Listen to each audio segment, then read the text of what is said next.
Rain washed blood down the alley like a warning. The Korean man clutched a crying baby with hands that promised violence if she screamed. Amara should have kept walking. 3 foster homes taught her that strangers bring pain. But 12-year-olds sleeping rough don't call police. They survive. So she hid them, stitched his wounds, started believing maybe she'd found something the system never gave her. Family. Then his phone lit up. One Korean phrase translated clearly. Kill the girl tonight. He didn't flinch when she confronted him. Instead, Jin made an offer that would trap her forever. I'll teach you to disappear. The baby's scream cuts through the rain before Amara sees them. She freezes mid-step, backpack digging into shoulders that already carry too much. 2 weeks sleeping in the condemned community center. 2 weeks since Mrs. Holloway's cigarette kiss left marks Amara can still feel when she breathes too deep. The smart move is keep walking. Don't look. Don't become a witness. Her feet betray her. Behind the rusted dumpster, a Korean man in an Armani suit drowns in his own blood. Rain dilutes it to pink, spiraling toward the gutter. He clutches an infant to his chest with one arm. The other hangs useless, shattered. The baby's lips are turning blue. Their eyes meet. His aren't begging. They're measuring her, calculating odds.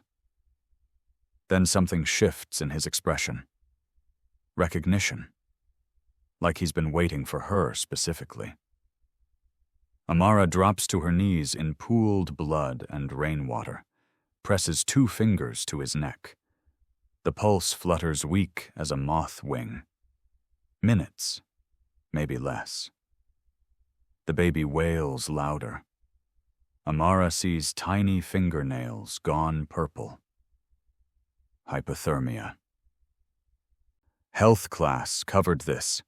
Infants lose heat 4 times faster than adults. She hooks her arms under the man's shoulders and pulls. He's heavier than expected. Dead weight that barely helps. The baby screams between them. Amara's sneakers slip on wet pavement. She pulls harder. 20 feet. 30. Her shoulders burn. The community center's broken door gapes open. She drags them inside, kicks the door shut. The sudden absence of rain sounds like held breath. Don't call emergency services. The man's voice cuts through chaos. Barely a whisper, but sharp as glass. Police sirens wail 1 street over. Maybe 2. Getting closer. You do. We both die. Amara's phone is already in her hand. Thumb hovering over the emergency call button. She watches the man's face. Watches him watch her. No pleading. Just warning. She pockets the phone. The first aid kit hits the floor. Stolen from a pharmacy 3 days ago. Scissors, gauze, antiseptic. Amara cuts his shirt away. 3 bullet wounds, 2 through the shoulder, 1 low in his side, still bleeding. YouTube videos play in her memory. Pressure first. Stop the bleeding. She wads gauze against the wounds. Presses hard. The man grunts, but doesn't scream. The baby's cries soften to whimpers, warming against the man's body heat. Tiny fingers curl into bloody fabric. 20 minutes of pressure. The bleeding slows. Amara uses butterfly bandages, wraps everything tight. It's not good, but it's better than dead. The baby starts crying again. Different this time. Hungry, not terrified. Amara knows the difference. 3 foster homes teach you infant sounds like a second language. She has $3. The bodega 6 blocks away sells formula. I've got you both. She whispers it to the baby, to the unconscious man. to herself, makes it a promise before she can take it back. She wraps the baby in her jacket, runs into rain that hasn't forgiven anything. The bodega owner doesn't look up when she grabs formula and a bottle. Amara leaves exact change. No receipt, no witnesses. 6 blocks back through water that tries to wash her clean. The man still breathes when she returns. Barely. Amara mixes formula with bottled water, tests temperature on her wrist. The baby latches desperately.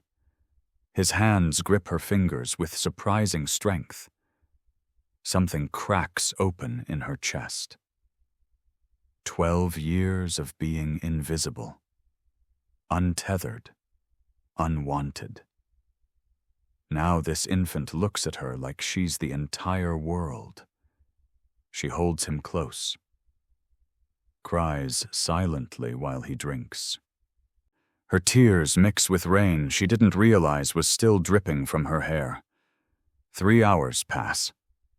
The man's fever spikes. Amara extracts the bullet from his side, using tweezers sterilized with a lighter and pure desperation. The YouTube video made it look easier. Her hands shake so hard she has to stop twice. When the bullet finally drops into her palm, small, dark, still warm, she feels powerful for the first time in her life. The baby sleeps in a nest of towels. Amara washes blood from her hands in the rusty sink. Pink water spirals down the drain. She counts. 4th time, she's cleaned up violence she didn't cause. 1st time she chose to help. The difference tastes like copper, like power, like mistake. The man's eyes open, dark and sharp, taking in the room in one sweep before settling on her. He doesn't say thank you. Doesn't ask her name, just studies her like she's a puzzle with missing pieces. Why didn't you run? His voice is stronger now, accented, British private school underneath Korean vowels. Amara looks at the sleeping baby. I don't know. That's a lie. Her phone buzzes. Text from Mrs. Holloway. CPS called about truancy. Come home in 48 hours or I report you missing. They'll put you somewhere worse. Amara's hands clench. The man sees. You're hiding. Not a question. Statement of fact. Amara meets his eyes. Aren't you?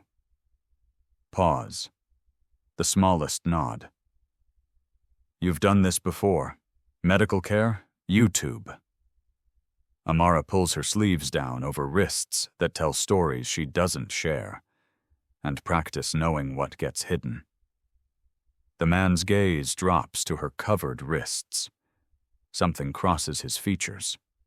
Not pity. Recognition. He nods once. Amara realizes 2 things simultaneously. This man is dangerous, and he sees her in a way no one else ever has. Not as a problem child, or a case file, or a burden. As someone who survives. The baby makes a small sound. They both look at him. What's his name? The man is quiet for a long moment. When he speaks, his voice carries weight. Amara doesn't understand yet. Minho. Day 1 begins with Jin teaching her how to change diapers properly. Not the way she'd been doing it. The correct way. Hospital corners on the cloth. Specific angle for the safety pin. You do it wrong, he gets a rash. You do it right, he stays comfortable. Comfort equals quiet. Quiet equals invisible. Everything is a lesson with Jin. Even diaper changes. Amara watches his hands move with surgical precision. The same hands that were shattered by bullets 3 days ago now work like they were never broken. Healing too fast. You were a doctor. She says it while holding Minho's feet. Jin doesn't look up. I was many things, None of them matter now, but they do matter, because Jin's precision teaches Amara something. Pain is temporary if you know how to manage it, and management is just another word for control. Take this. Jin hands her cash. 300 pounds. What for? Formula, diapers, real food. You've been stealing. Inefficient. Buy what we need. We. The word hangs between them. Amara takes the money. Where did you get this? The less you know, the safer you are. That's not an answer. It's the only answer you're getting. Day 2, Amara returns from the pharmacy with supplies to find Jin teaching Minho to track objects. A red ball moved slowly across the baby's field of vision. Minho's eyes follow. Focus. Lose it. Find it again. It's so normal it makes Amara's chest tight. He's too young for that. Jin moves the ball again. Never too young to learn focus. The world takes advantage of people who can't concentrate. They eat lunch in silence, bread and fruit. Jin produces tea from somewhere. The kettle works, even though the electricity doesn't. Amara stops asking how. You think about consequences before acting? Jin asks it without looking up. I think about surviving. Amara tears her bread. Same thing? No. Jin's eyes meet hers. Very different. What's the difference? Consequences mean future. Surviving means now. You think past the moment? That's rare. Amara watches him feed Minho with unexpected gentleness. You're not his father. What makes you think that? Fathers smile when babies laugh. You look like you're mourning. Silence stretches. Outside, London wakes under gray skies. The rain stopped, but gutters still drip. Steady percussion. Danger that hasn't passed. Jin's phone buzzes. Once, twice, 30 times in rapid succession. Amara watches tension flood back into shoulders that had just started to relax. The screen lights up. Korean characters scroll past too fast to read. Photos of armed men, coordinates, timestamps. Jin silences the phone. You need to go somewhere? No. Jin lifts Minho, cradles him. I'm exactly where I need to be. Day 3, 2 in the morning.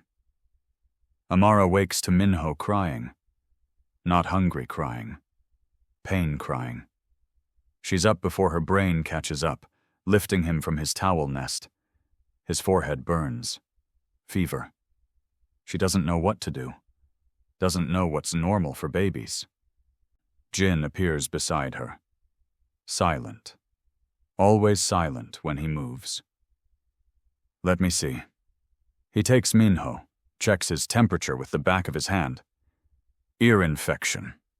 Common at this age. His immunity isn't built yet. How do you know? Because my daughter had them constantly. Jin's voice goes flat. Every month until she was 2. He shows Amara how to check for infection. The specific cry. The way babies pull at their ears. The temperature range that means emergency versus manageable. He produces antibiotics from his bag. Liquid form. The correct dosage for Minho's weight. You just have baby medicine? I have everything. Jin administers the dose with practiced hands. Always prepared for everything. They stay up together, taking shifts holding Minho while he cries through the pain. Amara watches Jin hum that Korean lullaby, the one that wraps around the baby like protection. She keeps her eyes closed, listens to his voice do something she didn't know voices could do. Be gentle without apology. What's the song about? Jin doesn't stop humming, doesn't acknowledge she's awake. Then, it's about a child who lives by a river, safe from the world.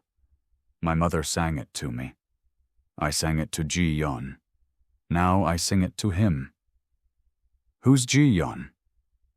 Long pause. Someone I failed. Dawn breaks before Minho finally sleeps. Fever broken. Crisis past. Amara and Jin sit on opposite sides of the room. Exhausted. Connected by the sleeping baby between them. Thank you. Amara says it quietly. For teaching me. For trusting me with him. Jin looks at her then. Really looks. I don't trust you, but I'm learning to. That's more than I've given anyone in 2 years. The water shuts off in the bathroom. Jin showers for the first time since she found him. Amara hears pipes groan, hears him moving carefully. His phone sits on the floor beside his makeshift bed. Still buzzing. She shouldn't. She knows she shouldn't. She downloads the translator app, copies Korean text, pastes, hits translate. Her blood stops moving. Ghost protocol activated. Witness elimination authorized. Target. Female, juvenile, black, approximately 12 years old. Location compromised. Execute on site. She scrolls. More messages. All from different numbers. All saying the same thing. Then she finds the sent messages. From Jin's phone, timestamps from 4 days ago. Eliminate the witness. Tonight. Clean sweep. No traces. The phone slips from her shaking hands. The shower shuts off. Amara grabs the phone. Deletes her translator history with fumbling fingers. Puts it back exactly where it was. Her heart hammers so hard she tastes copper. Jin emerges in clean clothes. Looks at her. Really looks. You're pale. Sit down. I'm fine. The words strangle themselves coming out. Jin studies her face. You went through my phone. Not a question. Amara's hand moves to the kitchen knife in her waistband. She doesn't draw it, just touches the handle. Jin sees. Something like respect crosses his features. Smart girl. His voice stays calm. Are you going to ask me about what you found? Amara's throat closes. She can't speak. Can't breathe. Jin walks past her, picks up Minho, settles the baby against his shoulder. He's hungry again. Formula's running low. That's what you want to talk about? Formula? No. Jin turns to face her fully. I want to talk about why you're still standing here instead of running. Because you'll catch me. Amara's voice shakes. Because you're faster, and you know this city, and I have nowhere to go. Try again. Because... Amara's fingers tighten on the knife handle. Because I need to know why. Why you ordered someone to kill me after I saved you. Jin's expression doesn't change. Good. Right question. So answer it. Jin looks at Minho, then back at her. I canceled the order. When? 3 days ago. The moment you cut my shirt instead of calling police. Amara doesn't sleep that night. She lies in the dark with the kitchen knife beside her pillow. Listens to Jin breathe across the room. Listens to Minho's tiny snuffles. Counts heartbeats. Her own. Theirs. Tries to determine which rhythm will stop first. At 3:47, she gives up pretending. She moves the way Jin moves. Weight on the outer edge of her feet. Avoiding the floorboards that creak. He taught her that without meaning to. Without words. Just by existing. The knife is cold in her hand. Jin's eyes open when she's 3 steps away. He doesn't move. Doesn't reach for a weapon. just looks at her. Femoral artery is faster. His voice is calm. Teacher calm. I'll show you if you want. Amara presses the blade to his throat anyway. Her hand shakes so hard the knife trembles against his skin. Why shouldn't I? Because you're not a killer. And because you want answers more than revenge. Try me. Jin sits up slowly. The knife stays at his throat. He doesn't try to disarm her, doesn't flinch when the blade draws a thin line of blood. You've been thinking all night. What conclusions did you reach? That you're lying. About everything. Amara's voice breaks. You said Minho is collateral, but you sing to him like he's yours. You said you canceled the kill order, but your own people are hunting you. Nothing makes sense. Good. Jin's lips curve slightly. You're learning to see past surfaces. That's lesson 1. I'm not your student. Not yet. Amara presses harder. More blood wells up. Jin doesn't react. Do it or don't. But decide. Her hand shakes harder. She can't do it. Can't kill someone in cold blood no matter how much danger he represents. Can't cross that line even though he probably has 100 times. She lowers the knife. Jin moves then, not to attack. He reaches behind him, pulls out his wallet, extracts a photograph worn soft at the corners, hands it to her. My daughter, Ji-yeon. She was 10. The photo shows a little girl with Jin's eyes, laughing at something off camera, school uniform, backpack covered in patches. She looks happy, loved, safe, past tense. Amara's voice comes out whisper small. Crossfire. 2 years ago. A deal gone wrong. She was supposed to be safe. Jin takes the photo back. His thumb has worn the corner smooth. Amara recognizes the gesture. She did the same thing with her only baby picture, before it got confiscated during foster intake. Some absences you can only hold in muscle memory. I'm sorry, she means it. Jin tucks the photo away like it might dissolve. His daughter married young. Against my wishes. She chose someone I didn't trust. He betrayed our organization. Got her killed, protecting him from consequences. Minho is their son. Grandson. Jin's voice cracks on the word. His next breath sounds like it costs him. All I have left of her. So you lied. He's not collateral. He's family. I lied to protect him, and to protect you. Jin stands, walks to where Minho sleeps. The people hunting us. They're my own team, sent to recover Minho and eliminate witnesses. If they thought he was just an asset, they'd take him and kill anyone who'd seen too much. If they know he's personal, they know I'm compromised, weak. That makes both of us targets. Amara sits down heavily. Her mind spins. Why tell me now? Because you need to decide. Stay and accept what that means, or leave and take your chances with CPS. What does staying mean? Jin kneels beside Minho's makeshift crib, lifts the baby gently. As he does, the hospital bracelet shifts. Amara sees something underneath. She reaches out, peels the tape back carefully. Park Minho. Park. Jin's surname. She looks up at him. You said his mother married someone else. She did. Then why does Minho have your last name? Jin's expression goes carefully blank. Because I changed it, after she died. He's mine now. Legally. Completely. You lied about everything. I obscured truth. Jin's voice stays level, but Amara hears something underneath. Desperation, maybe. Or fear. Everything I told you is true. Just not complete. What else aren't you telling me? That you're not the first person I've tried to save. That I'm very good at getting people killed by caring about them. Jin looks at her steadily.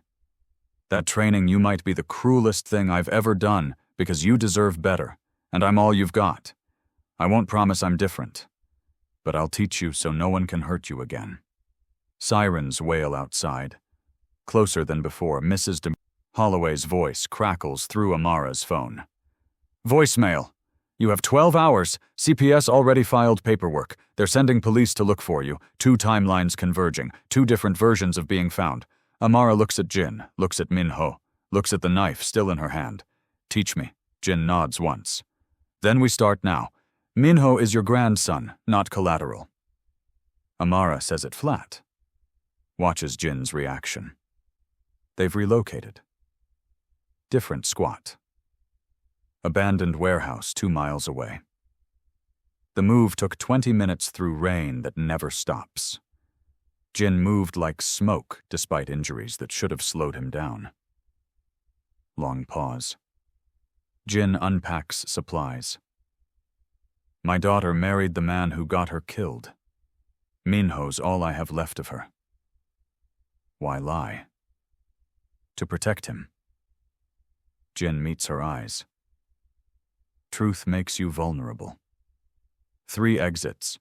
Jin walks the warehouse perimeter, points, north door, south window, east loading bay. List them. Amara closes her eyes, visualizes. North door 40 steps, south window 22, but I'd need something for the glass. East bay 30 plus clearing debris. Open your eyes. Jin stands directly in front of her, having moved in complete silence. Always maintain visual awareness. Exits mean nothing if you're dead before you reach them. Amara's heart hammers. She never heard him move. They drill for an hour. Amara's feet learn the warehouse. Her body memorizes distance, obstacles, sight lines. Jin praises nothing, corrects everything. Slowly she starts to see what he sees. The space becomes a map of survival possibilities. Good. Natural talent. Jin's rare approval hits like dopamine. You see what others miss. Amara straightens, focuses harder, craves more of that approval even though she knows it's dangerous to want anything from him. I'm going to attack you. Jin stands across from her. Tell me when. What? Watch, breathing, weight distribution, micro-expressions. Humans telegraph violence before they execute. Read the signs. Jin goes still. Amara watches. Nothing changes. Then something shifts in his shoulders. Weight transfers forward, almost imperceptible. Now. Amara says it. Jin smiles. Again. They repeat 20 times. Amara's accuracy improves. She starts seeing it. The tightening around eyes, the shallow breath, the fractional shift in stance that precedes action. Her body learns fear before her brain catches up. Why are you teaching me this? Jin feeds Minho during a water break. Doesn't look at her. Because you're already invisible. No one sees you coming. I'm not a weapon. Everyone's a weapon. Jin's eyes meet hers. Question is, who aims you? I aim myself. That's what I'm counting on. Hit me. Jin stands ready. Amara throws a tentative punch. He blocks it effortlessly. Pathetic. Again. She tries harder. He blocks again. Your foster mother burned you with cigarettes. Jin's voice stays level. Did being gentle stop her? Amara's vision tunnels red. She swings wild, vicious, putting 3 foster homes worth of rage behind it. Jin dodges, catches her arm, twists gently until she's locked. Better. That's anger. Learn to aim it. He releases her. Amara's chest heaves. Emotions chaotic. You did that on purpose, made me angry. Yes. Why? Because anger is fuel. Control it, or it controls you. That's the difference between victim and survivor. Amara rubs her arm where he held her. It doesn't hurt. But she felt how easily he could have broken it. I don't want to be like you. Jin's expression doesn't change. Good. Be better. Amara practices knife disarming while Jin feeds Minho strained carrots. Baby food smells sweet. Tactical training sounds, grunts, footsteps, impact, mix with domestic sounds. Jin's gentle one more bite. Minho's happy babbling. The cognitive dissonance makes Amara's chest tight. This is the safest she's ever felt, which means it's the most dangerous. She watches Jin wipe Minho's face. Patient. Careful. The same hands that just demonstrated how to break someone's wrist without killing them. Why me? Amara asks it again. Needs the real answer. Jin is quiet for a long time. Because when I was bleeding in that alley, you had every reason to let me die. And you chose otherwise. That choice tells me who you are under survival instincts. Someone who saves rather than destroys. I want to protect that, even if it means teaching you to destroy. That doesn't make sense. Welcome to my world. Jin looks at Minho. His expression cracks.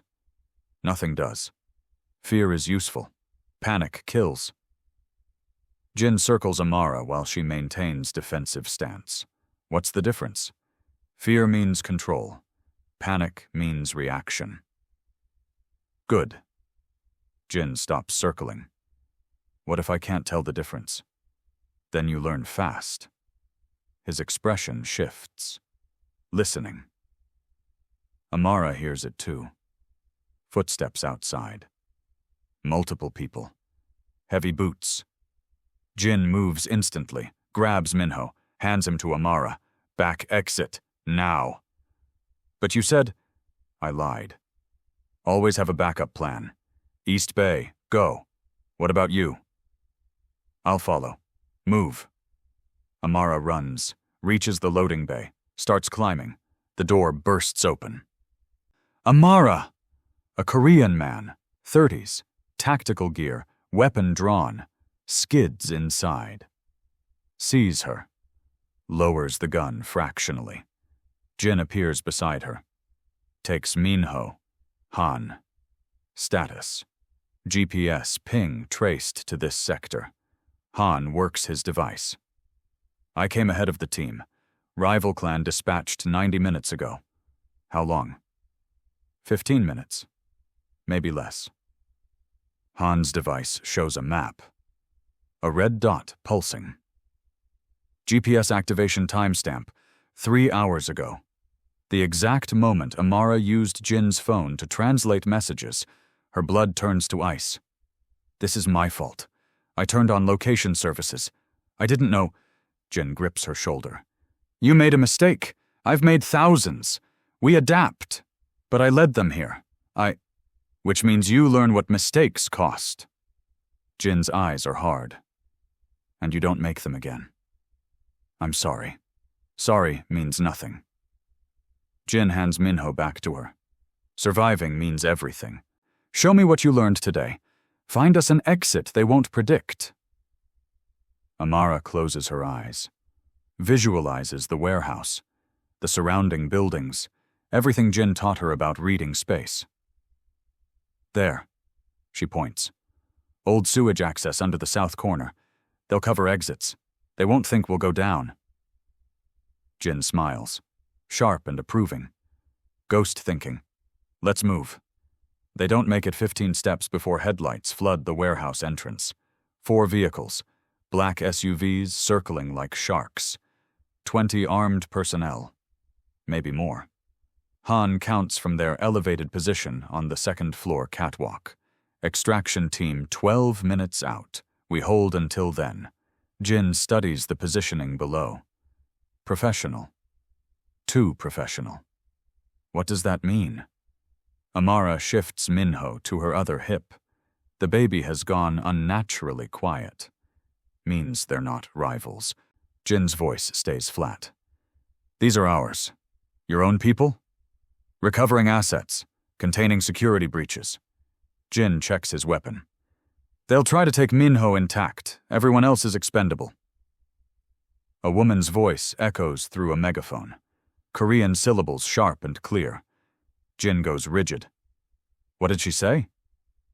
That's Sarah, my ex-wife, Minho's grandmother. Amara processes. Your dead daughter's mother?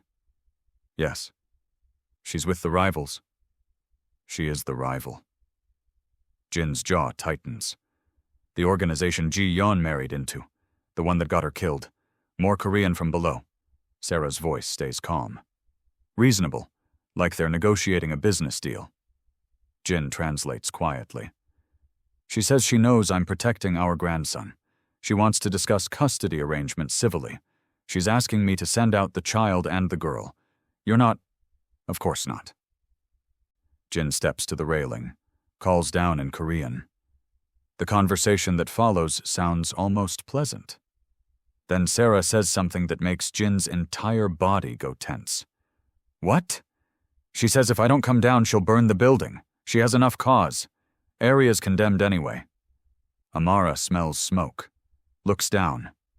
Men place incendiaries at the entrances. She's bluffing. No. Jin turns to Han. She's not.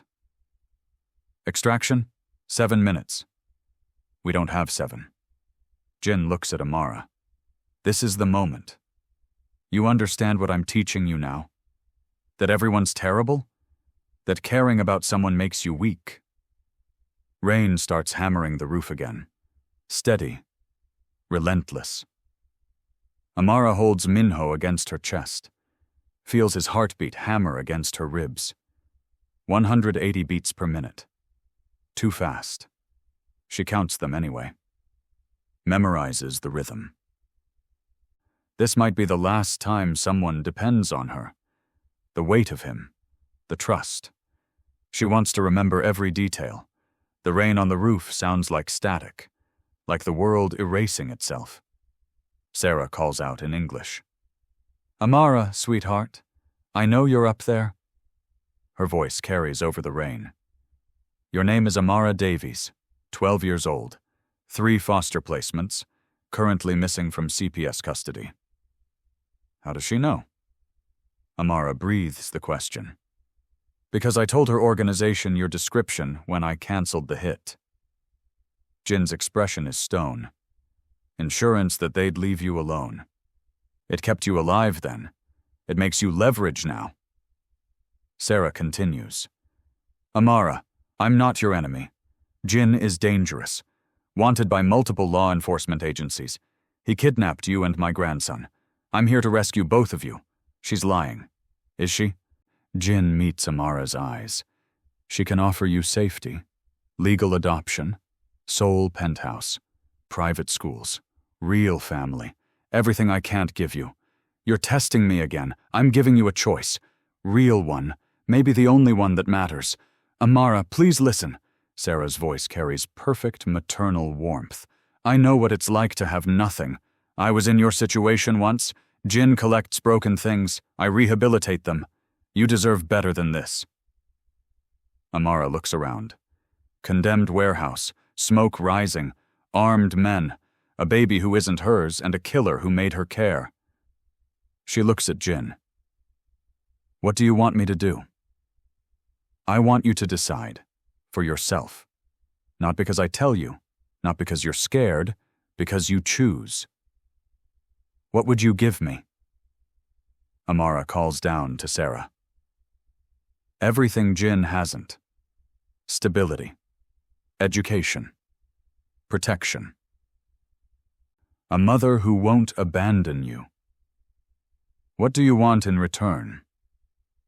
The truth. Testify that Jin kidnapped you. Help me get custody of my grandson. Simple trade. Your testimony for your future. How long do I have to decide? Sarah checks her watch. The fire will reach you in 4 minutes. Decide now or burn together. Amara's hands shake. 4 minutes to choose between everything she's ever wanted and the broken people who actually saw her. She thinks about Sarah's offer. Penthouse, school, mother. Everything normal girls get without asking. She thinks about Jin's training, exits and pressure points and how to disappear. Everything broken girls need to survive. She thinks about Minho's grip on her finger, the way he looks at her like she matters. Time's up, sweetheart. Sarah's voice hardens. Come down now or burn. Amara makes her choice. She triggers the fire alarm. Sirens shriek. Emergency lights strobe. Chaos erupts below. They went east, Amara screams down at Sarah. Through the sewers like you said. I heard him tell Han. Sarah barks orders in Korean. Half her team peels off, heading east. Amara grabs Jin's arm. Now, while they're split. Jin is already moving. West window. Go. They climb down emergency rigging. Hit the alley. Rain soaks them instantly. Sarah's voice echoes behind them, sharp with fury. She's realized the trick. They run. 3 blocks. 4. Amara's lungs burn. Minho cries against her chest. The sound tears at her. Jin stops suddenly, turns. Sarah's remaining team pours around the corner. Amara's heart drops. We're trapped. 2 men advance. Jin steps forward. Amara sees it happening in slow motion. The weight shift. The preparation for violence. Jin taught her to read.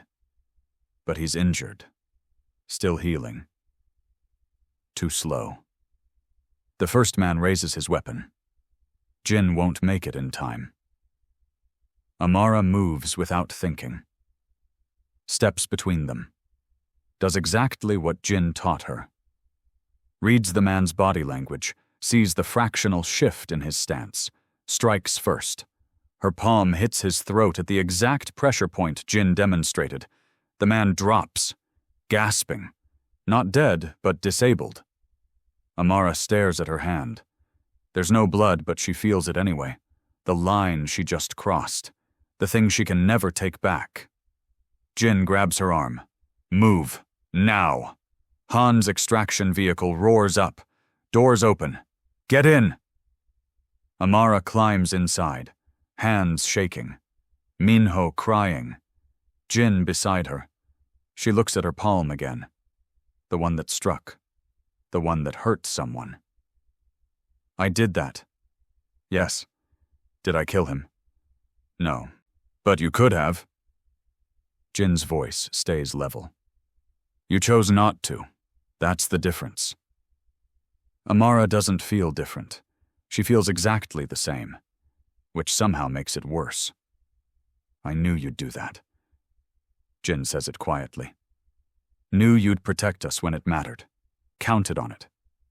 You used me, used my choice. I gave you training. You made the choice. Jin's eyes are hard. Now you understand. Caring about someone doesn't make you weak. It makes you lethal. Because you'll do anything to protect them. Highway lights streak past the window. Amara counts them. 47, 48, 49.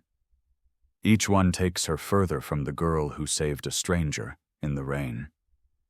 Minho sleeps in her arms now, exhausted from crying. His breathing settled into gentle rhythm. She counts that, too. Anything to avoid thinking about the choice she made. The man she hurt. The line Jin made her cross. Han drives in silence. Professional. Efficient. Like extracting fugitives is Tuesday routine. Jin makes calls in Korean, voice surgical. The same tone from that first night. Amara understands now. The ghost never left. He just wore a different mask for her benefit. She wonders which mask is the lie. Wonders if he even knows anymore. Questions? Jin ends his call. Looks at her. About 1,000. Start with the most important. Amara holds Minho closer. What happens to Minho when you don't need me anymore? You'll never stop being needed. That's the arrangement. Arrangement, not family, not choice. Arrangement. Amara feels the last bit of warmth in her chest go cold. What am I to you? Really? Jin takes his time answering. When he speaks, his voice carries no apology. Your insurance. A child no one will track, doing work ghosts can't risk. Your access to places I can't go, conversations I can't have, trust I can't earn. But also, Jin's voice softens fractionally. You're proof I can still protect something, that I'm not only destruction. The vehicle pulls into an underground parking structure. Clean, modern, expensive. Nothing like the abandoned spaces Amara called home for weeks. Where are we? Safe house, one of 17 I maintain across the city. Jin exits the vehicle. You'll move between them on rotation. Never predictable. Never traceable. Elevator up. They emerge into a penthouse apartment with floor-to-ceiling windows overlooking London. Rain still falls outside, sheets of water turning the city to watercolor. Amara stares. This is yours? One of many. Jin walks through like he barely sees it. You'll have the second bedroom. Minho's crib is already set up. Clothes in your size in the closet, phone on the nightstand, encrypted, emergency contacts programmed. How did you know my size? I know everything about you, Amara. Jin opens a tablet, shows her. Foster records, medical history, school transcripts, psychological evaluations. I accessed it all before I canceled the kill order. I needed to know if you were worth protecting. Worth.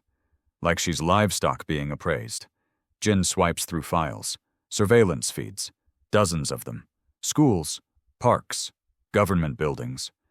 Her face flagged in a few, tagged with location data. This is everyone who's tracked you in the system. Social workers, teachers, police officers who responded to calls at Mrs. Holloway's. Jin's voice stays clinical. All of them now work for me, unknowingly. But they report to my network regardless. Amara's vision swims. You bought the people who were supposed to protect me. I removed the people who failed to protect you. Jin closes the tablet. There's a difference. These new ones will do their jobs properly, or face consequences. What consequences? The permanent kind. Amara sinks onto the couch. Minho stirs in her arms but doesn't wake. Her body is so tired it feels like someone else's. I could call the police right now, tell them everything. Interpol, FBI, whoever. Jin hands her his phone. Make the call. She takes it. Thumb hovers over the screen. She could end this. Right now. One call. Or Jin sits across from her. Make the plan. What plan? The one where you survive. Where Minho survives. Where you stop being a victim and become something else entirely. A monster like you? If that's what it takes. Jin's eyes don't flinch. I've seen what the system does to girls like you, Amara. 3 more foster homes? Maybe juvenile detention if you act out. Age out at 18 with no support. 20,000 kids every year? Less than 3% earn college degrees. Only half find employment. 20% become immediately homeless. He leans forward. That's not pessimism. That's data. So you're saving me. I'm offering you power. What you do with it determines who you become. Amara looks at the phone in her hand, then at Minho, then at Jin. Can I leave? Jin pulls up the tablet again, shows her bank accounts. Offshore holdings. $2 million in her name. Try. But you'll realize everywhere you run, I already own. He zooms in on account details. The money is tagged. Monitored. Any withdrawal over 10,000 triggers alerts to agencies that will trace you. What do you actually want from me? Jin leans back. I want you to attend school tomorrow. Normal 12-year-old. Make friends. Join clubs.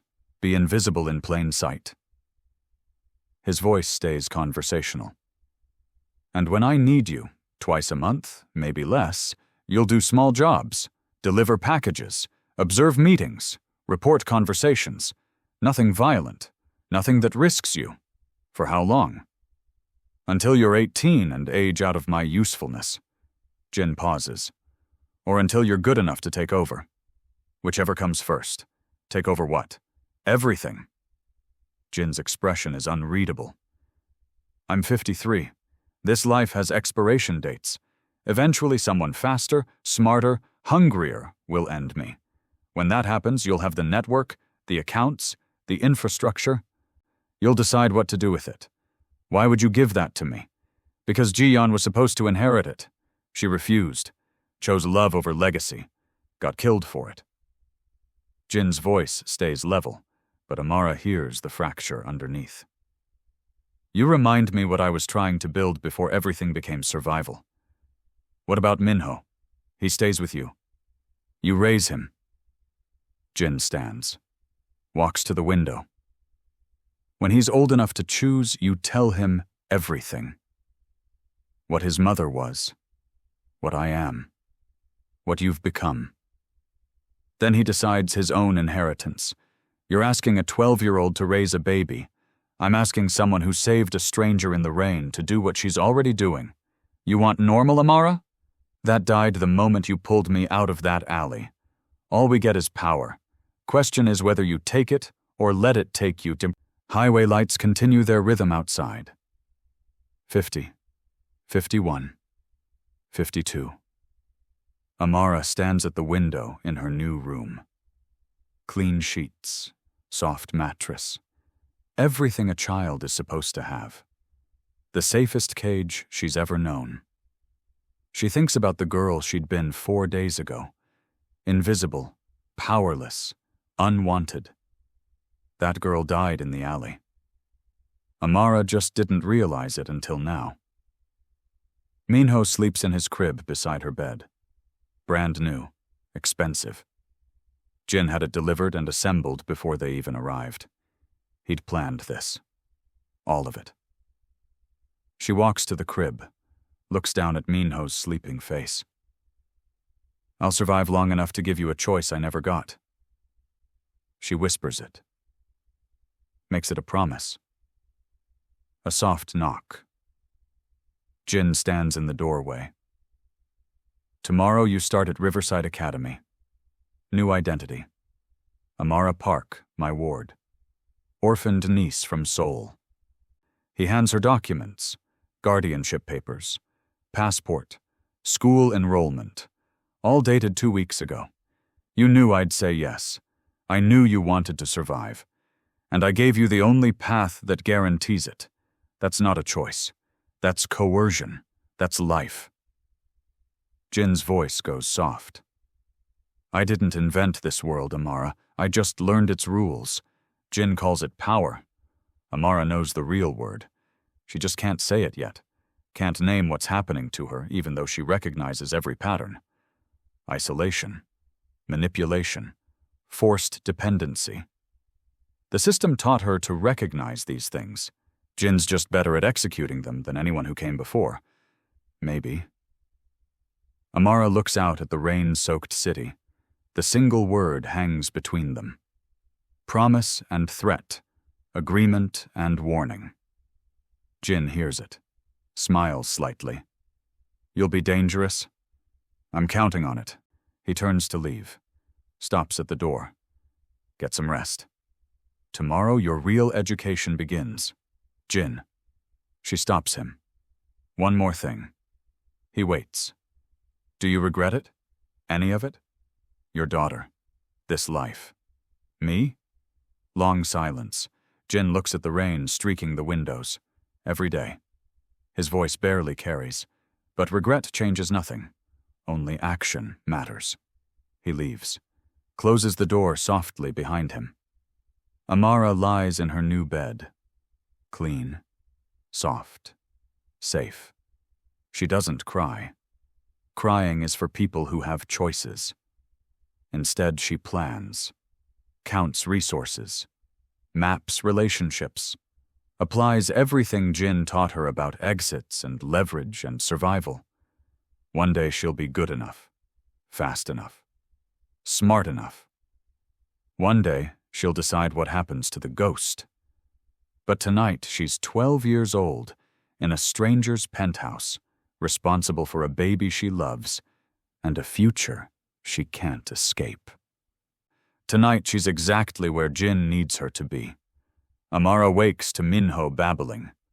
Dawn breaks over London. The rain has finally stopped. She picks him up, feeds him while planning futures Jin can't predict. In the rain-washed light, they look almost normal. A girl and a baby. Simple. Innocent. They're neither.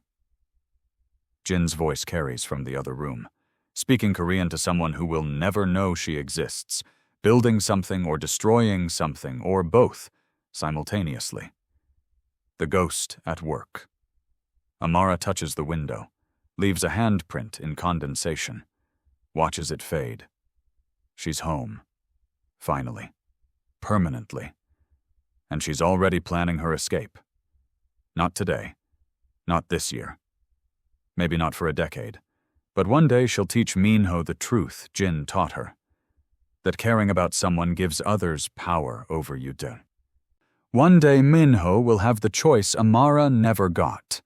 Until then, she'll survive. She'll learn. She'll become exactly what Jin is building. And when the moment comes, she'll decide whether to inherit his world or burn it down completely. The ghost thinks he created insurance, a perfect invisible asset. He actually created his ending. Amara just has to be patient enough to deliver it. Minho grabs both her hands, tiny fingers wrapping around hers, connecting them, claiming her. She looks at their reflection in the window. Girl and baby. Two ghosts learning to haunt the same house. "Welcome home," Jin said. Amara whispers it back to Minho, to herself, to the future she can't see yet but knows is coming. Welcome home. The words taste like copper, like power, like the beginning of something Jin will regret teaching her. She smiles, plans, waits. Patience, she's learning, is just another weapon. And Jin gave her all the time in the world to sharpen it. Jin's tablet lights up on the kitchen counter. Amara sees it from her doorway, surveillance feeds cycling through. One catches her attention. Sarah. Elegant even in tactical gear. Speaking to her organization. Regrouping.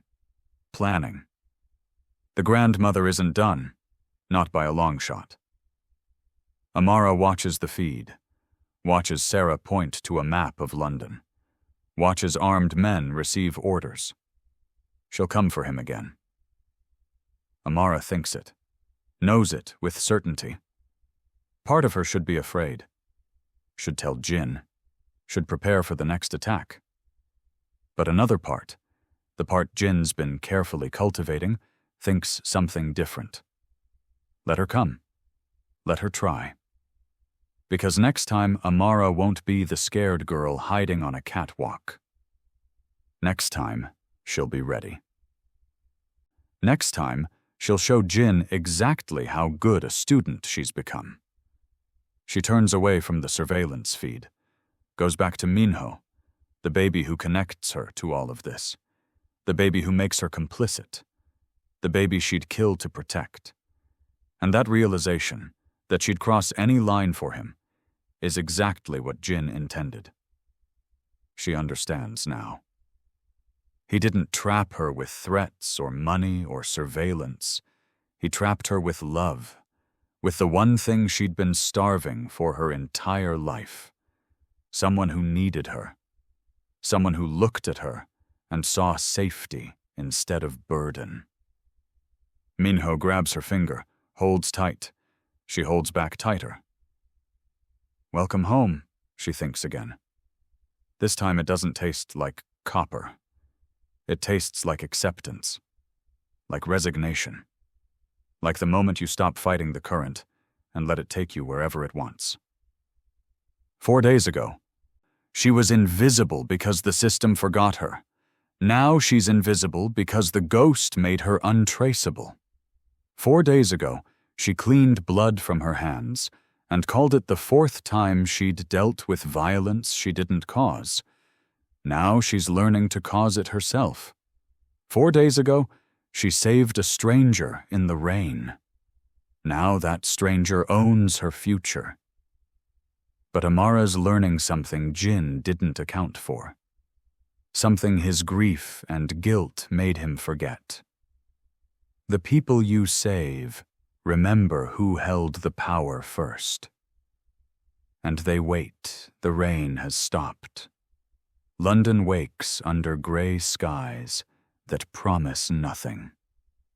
Amara Park, orphaned niece, devoted guardian, perfect invisible asset, prepares for her first day of school. She'll make friends, join clubs, be exactly what Jin needs her to be, until the day she's ready to be something else entirely. The ghost trained his replacement. He just didn't realize she'd be his ending too. Amara broke her only rule when she saved Jin in that alley. Never get involved. Now she's involved in everything. No foster home to run from, no Seeps case to close, no official record proving she existed outside Jin's carefully constructed identity. Just a darker family, a softer cage, and a baby whose grip reminds her what she's fighting for. Not freedom. That was a child's dream, something harder, something she's only beginning to understand, power. Do you think Amara will escape Jin's world or become its next ghost? Will she protect Minho from this life or train him for it? And when Sarah comes back for revenge? Because women like that always come back. Whose side will Amara choose? Let me know what you think in the comments. If this story got you hooked, hit subscribe so you never miss what happens next. Because Jin's biggest mistake wasn't training Amara. It was teaching her to be patient. And patience, in the right hands, is the deadliest weapon of all. Thanks for watching.